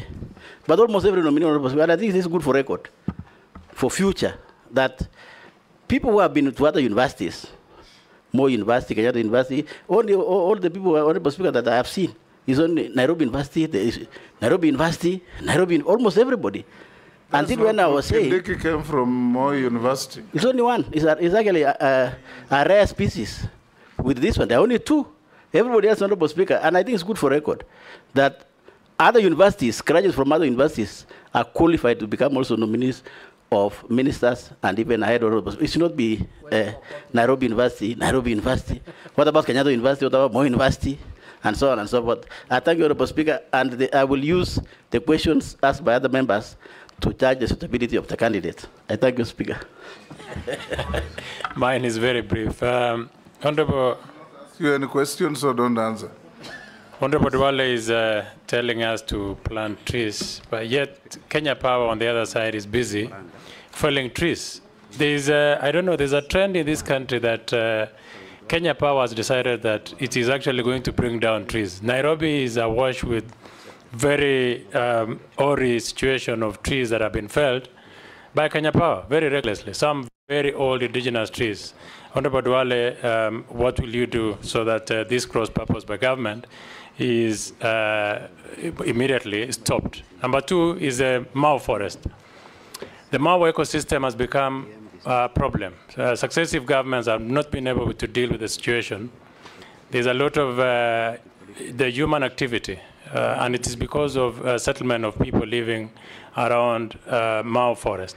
What will you do to make sure that the people who've been moved out of Mau forest are resettled? Yes, go ahead, Nominee. Thank you, Mr. Speaker. Let me start with the asbestos. Mr. Speaker, asbestos is a serious matter. Asbestos produces something called fiber that leads to lung cancer. And Mr. Speaker, we have mapped out, the ministry has mapped out, NEMA has mapped out 4 ministries who their institutions still have asbestos since independence. The Ministry of Defense, if you go to our barracks in Lanet and everywhere, Ministry of Interior, Ministry of Education, many schools, and Ministry of Lands and Housing. And churches. I'm just first talking for churches. Government. Yes. So Speaker, we have given, and health, we have given government entities until, if you approve me, December 2024, they must remove. And NEMA has put in place a program on how to dispose those asbestos. We expect county governments to give us land, field. Secondly, and more important, Mr. Speaker, now that we come to churches and other now individual private citizens, within the next 3 months, if this committee approves me, we will also do an audit and map the whole country where asbestos roof is still in place. It's a dangerous thing, it's a threat to our health, and it is a cause of lung cancer, Mr. Speaker. I think on the 15 billion, Honorable Gikaria, it is not over-ambitious. We have to do it, and that's why the people of Kenya, in their own wisdom, have preserved environment in the preamble of the Constitution, in articles of the Constitution, whether we like it or not, in our own homes, in our farms, in the roads. Each and every citizen must take a responsibility of planting and trees and be part and parcel of this regeneration, reforestation, tree planting, increasing our tree cover, increasing our forest cover, and be at par with our neighbor Ethiopia. Honorable Koech, I agree with you. They cut my trees. And when I went home, the Speaker, I asked, but the lines were just too thin. They should have cut only a branch. Yes. But, Mr. Speaker, I think we are lacking, and we are going to introduce, if you allow me, if you approve me, I want to introduce something called urban forestry planning and urban green spaces. As we sit here, there's no even stakeholder. This Ministry of Forestry and KPLC and the people who are in the road agencies and others, there is nothing called urban forestry planning. We must plan for our green spaces in urban cities. We must plan for our trees in urban cities. Every citizen plants trees. They buy from, they have seen on the road. And then an entity called Kenya Power Lighting cannot. Speaker, I will introduce what is happening in India. In India, you can't cut a tree, even in your own homestead, before you plant another one. You need to go and get a permit. You say, I am going to cut a tree in my house, but I'm going to replace, and I have planted it, and you show evidence. Secondly, even if you have half an acre in India, you must tell the planners, the county, that 20% of my compound is for tree planting, is for forest. Nominee. And yes, so I think those are the... We were with you in this parliament when we passed the Forest Act. And among the salient features was that each and every owner of land in Kenya, both private and public, must plant a minimum of 10% of that land with trees. You remember? Yes. How are you going to enforce that? Give me the job, Mr. Speaker. Give me the job. I will implement. It's the law. I'm not reinventing the wheel. It's not unique to India. Yeah. We have it in our statutes. Yeah. India, in fact, Mr. Speaker, is 30%, but we start with 10%. Ours was 10%. Yes, but, Honorable Quech, I want to categorically tell you that if this House approves me, the first meeting that we're going to have with the KPLC, with the road agencies, with the other people who provide social amenity facilities, that they cannot come and cut trees, anyhowly, without due regard to the law. No, on Mau Forest, Mr. Speaker, Mau Forest, you know the history of Mau Forest. It has consumed people politically. And I don't want, because I will not be, I'm not in politics, but it has consumed many people. But I want to urge my colleague, and I'll sit with the communities around that place. Because even today, the biggest problem we have is Mau Forest, where a lot of illegal grazing is taking place. And that illegal grazing is taking place by very powerful people, people who are in position. It's not the ordinary citizens. But still, we will use the Community Forest Association provided in law on how we manage Mau. We have fenced a greater part of Mau, and we will fence, once we get resources, the other part. Fencing is the way to go to conserve our forest, Mr. Speaker and members. Naisula. Thank you, Chairman. So, listening and having interacted with Honorable Duale in the National Assembly as our majority leader then, it will be important to know your position or what you think about public servants engaging in politics, whether actively, in what you say, in what you do. What is your thought on that, including public servants participating in harambees? I would like to know what your position is on that is, so that we know whether if someone wants to be a public servant, then you be a public servant. If you want to be a politician, you go back to politics. And I want to put it to you on the same breath, and even to Kenyans who are watching, that the beauty of vetting is not only to find the nominees to be suitable, but also to hold you to account in case we find you suitable and other nominees as a country and as a parliament.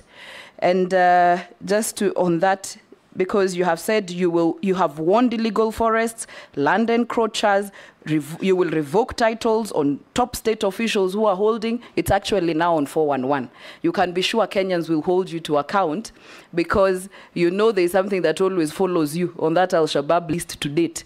So just know that even this will follow you. I'm just saying that this will also follow you if we find you suitable.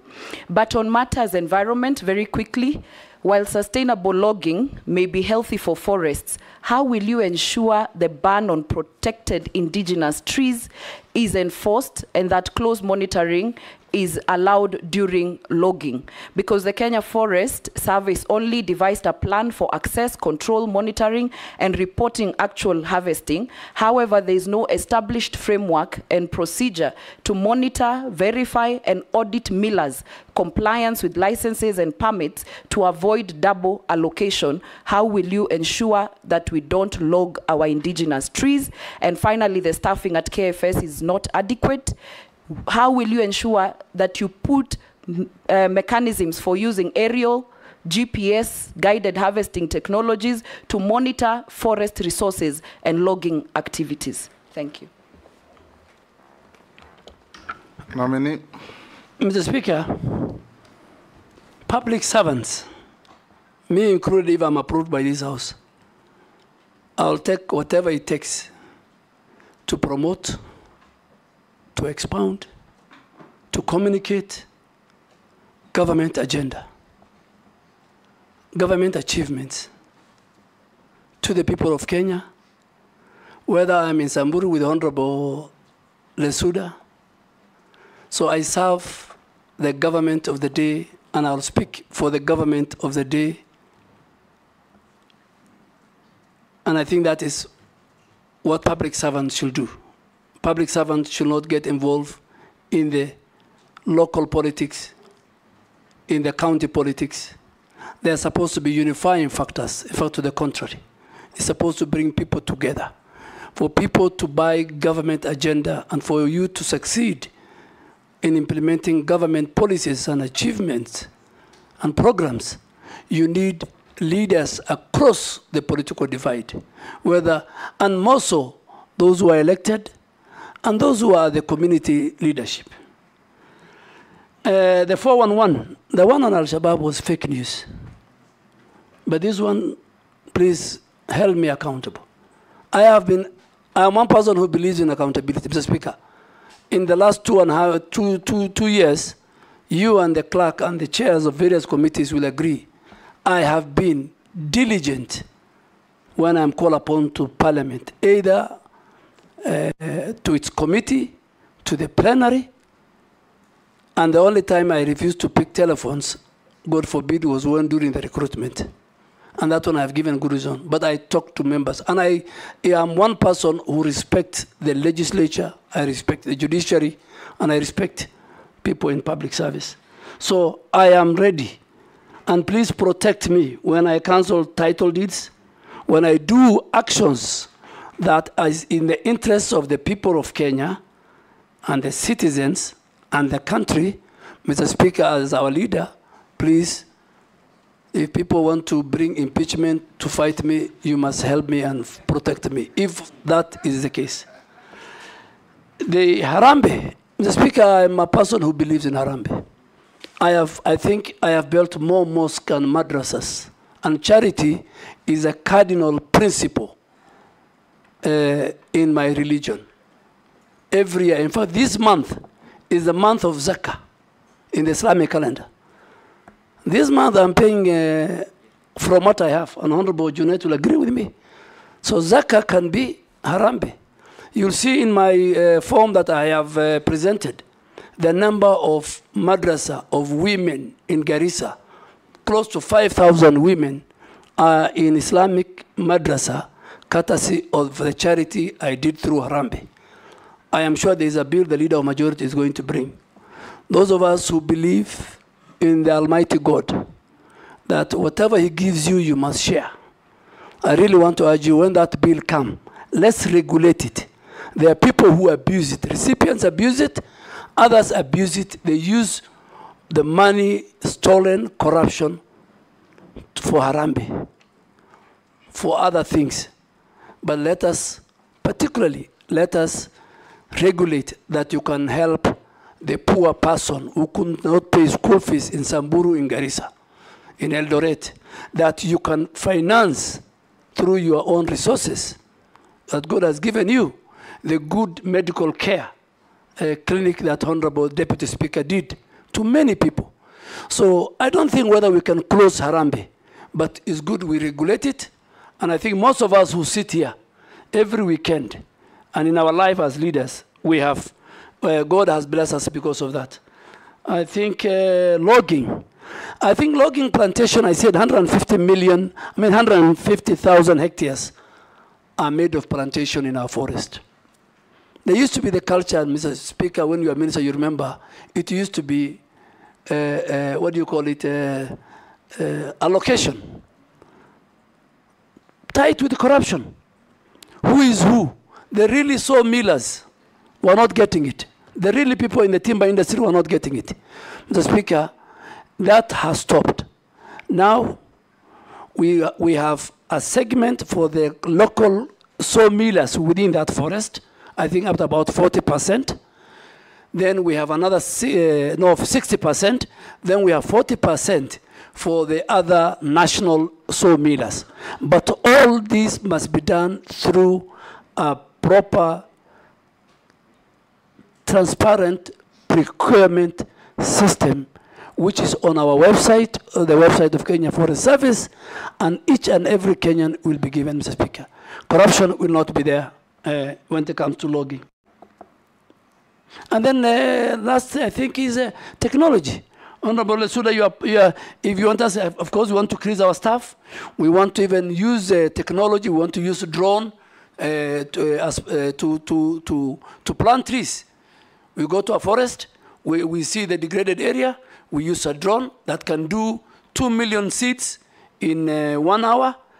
That technology is what we want to monitor our forest, to help our forest adjutants, to help our forest rangers, technology. But all this needs resources, and as a member of the Budget Committee, when Honorable Chair of Environment, Honorable Gikaria come, please support us.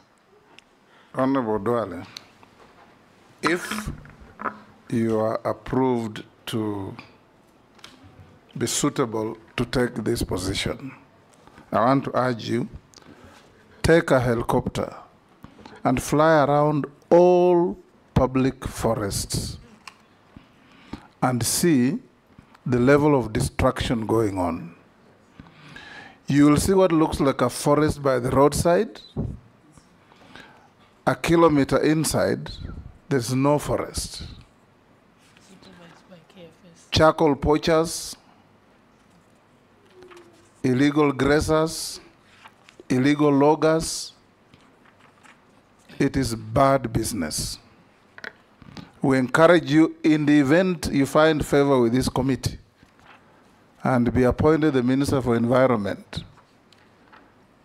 Environmental degradation has been classified as an existential threat to not only Kenya, but the rest of humanity. At least go down in history as a man who saved Kenya. Go to schools, teach children how to plant trees and live with trees. If a child goes to standard 1 and is given 2 trees to adopt, by the time they leave standard 4, 5, the tree is mature. Leta maji kidogo, mwagilia asubuhi. When you come to school, you check if your tree is safe. Very simple things. Because you talked of forest cover and tree cover. So the two will help us aggregate forests, enforce the Forest Act. If you go around the country and we want you to tell Kenyans what you are going to do, all our wetlands are being drained by farmers. There are small swamps that aggregate to a lot of wetlands in this country. They're all being subdivided, fenced, and drained away. What are you going to do about this? Because you have the law backing you to gazette all these as public assets.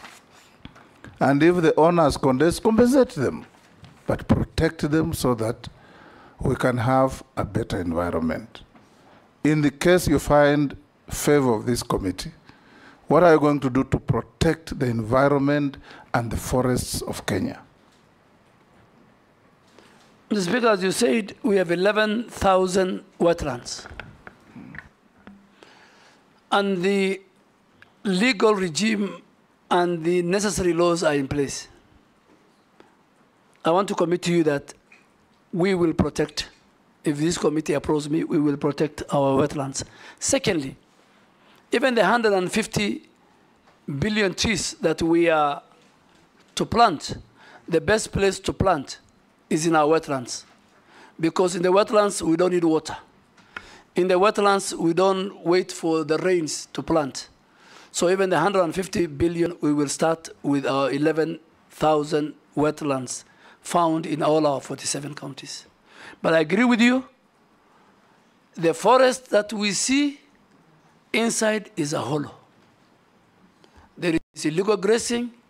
There is corruption also between these illegal people doing either grazing or logging with our officers.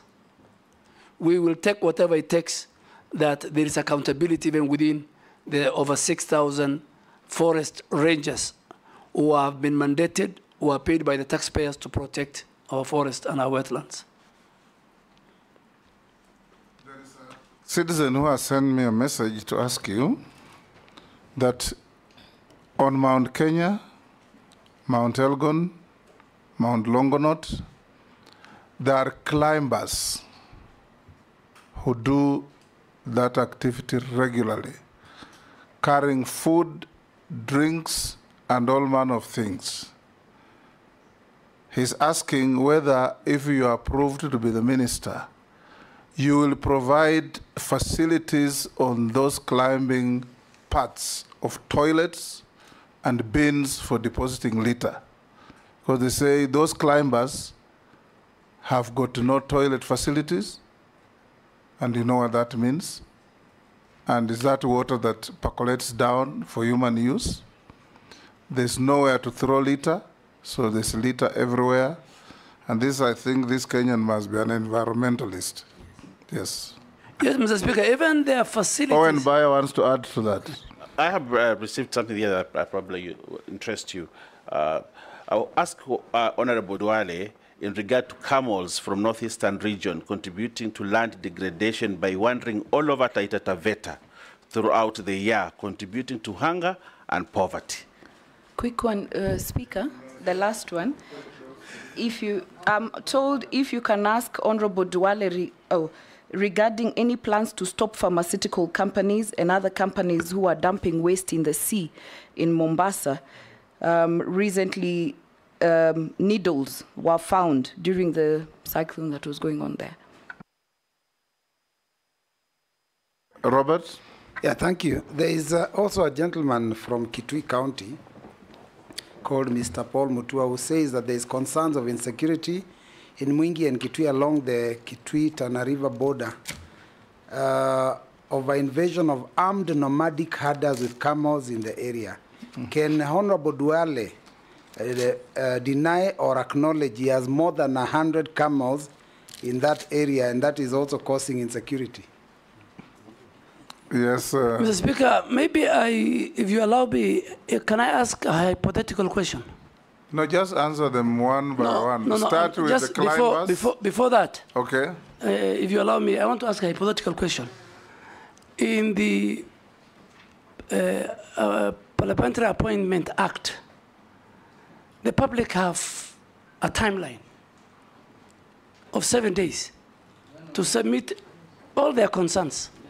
Is it... Honorable Duale, yes, the public have 7 days to submit a memorandum that on oath that is either exposing something against you, something adverse on you, but when members are here and a member of the public sends a question, that is a legitimate addition to what we are doing.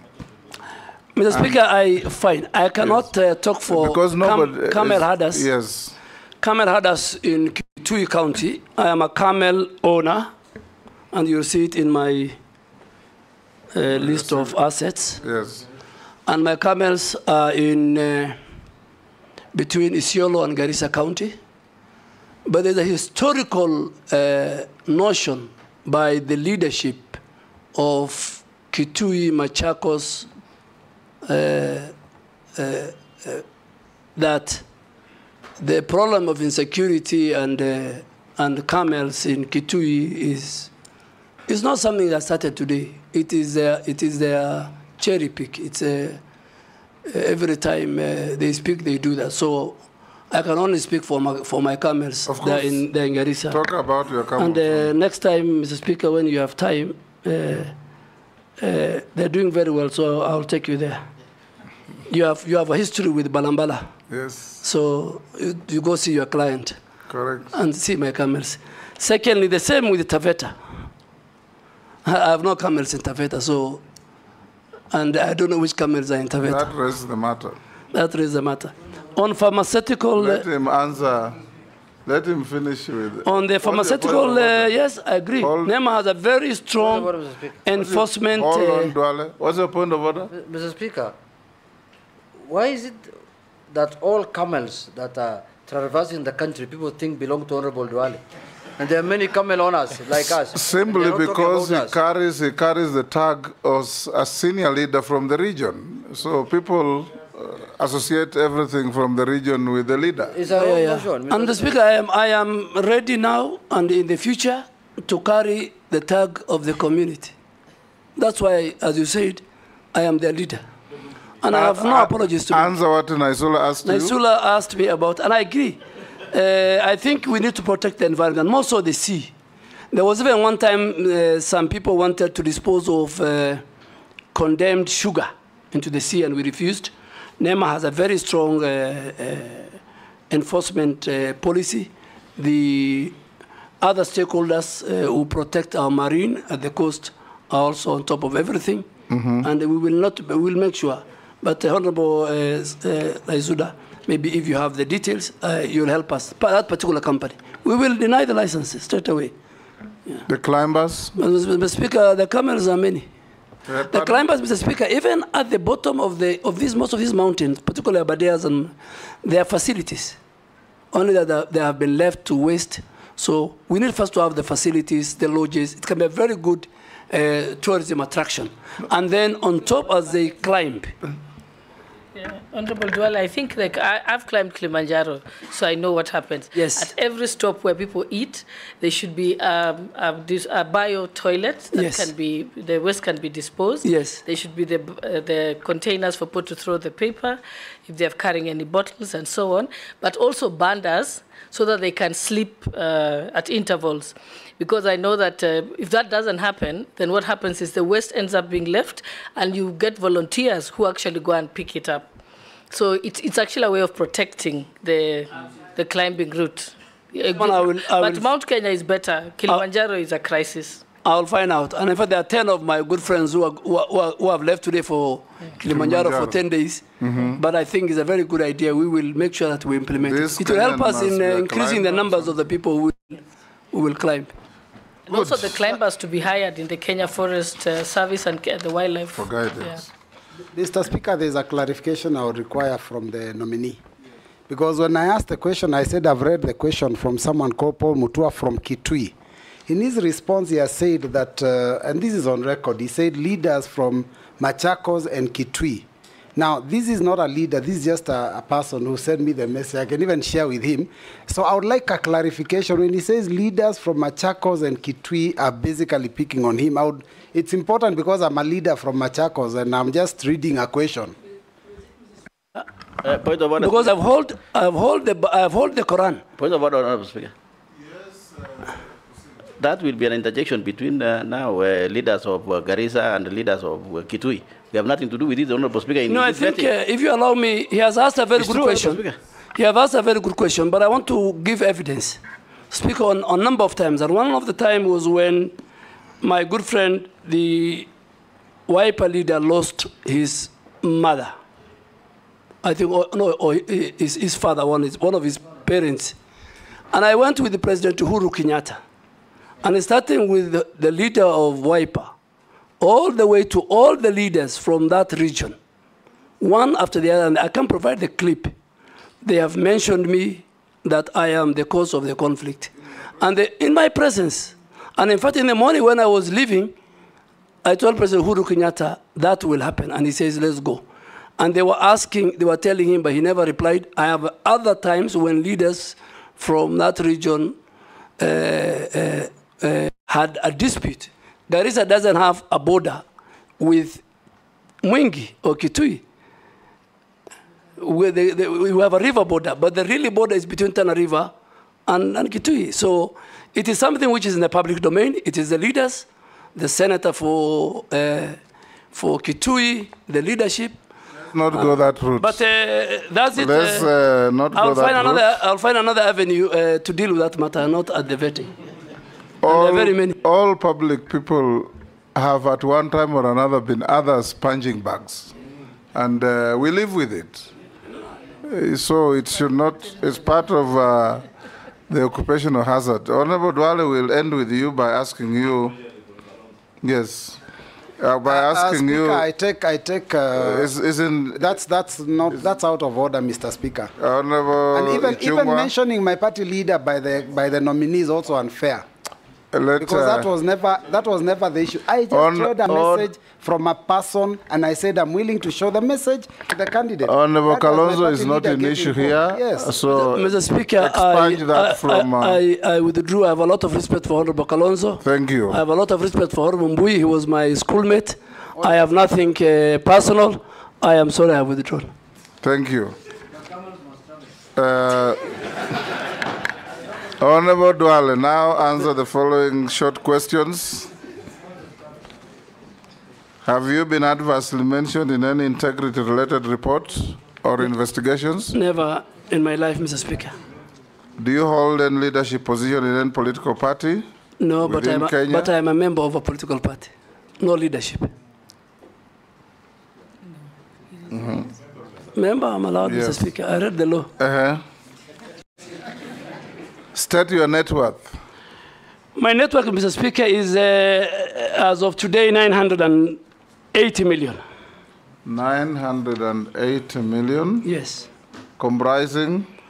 I have provided comprises of, I have pieces of land, both in Garissa and Nairobi, my house in Nairobi, my house in Garissa, my cattle ranch in Garissa, my rental property in Nairobi and Garissa, my shares in family-owned business, my camels and cattle, and motor vehicles. And Mr. Speaker, lastly, I have got good revenue from the book sales of my autobiography, which is one of the best selling book, the #1 best-selling book as of today. How much were you worth when we last vetted you? 851. 851. Point of order, Speaker. Yes. The nominee recently launched his book, and he says that it has good some returns.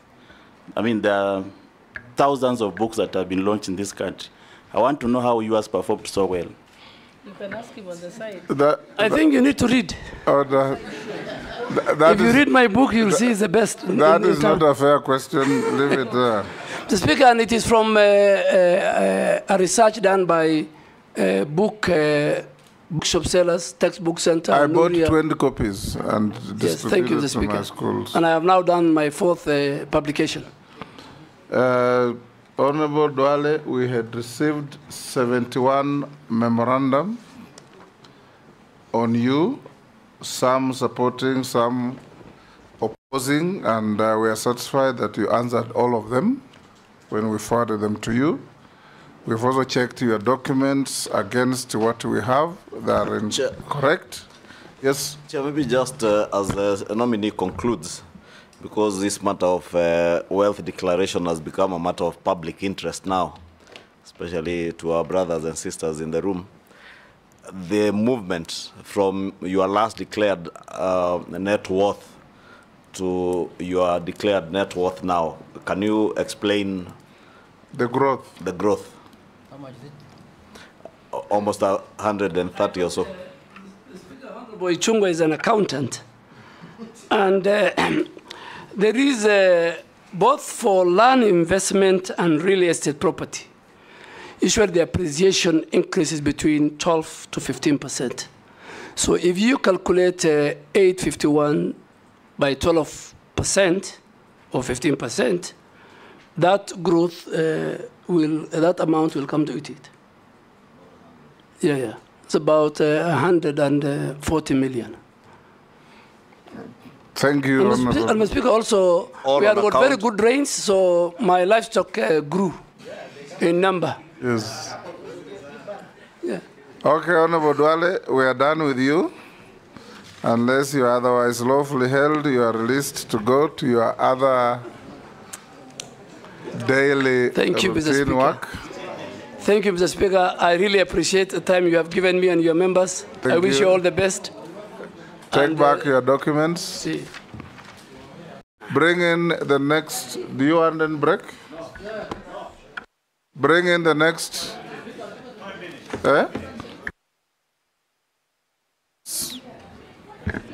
Don't go for lunch. You'll go for lunch after the 3rd.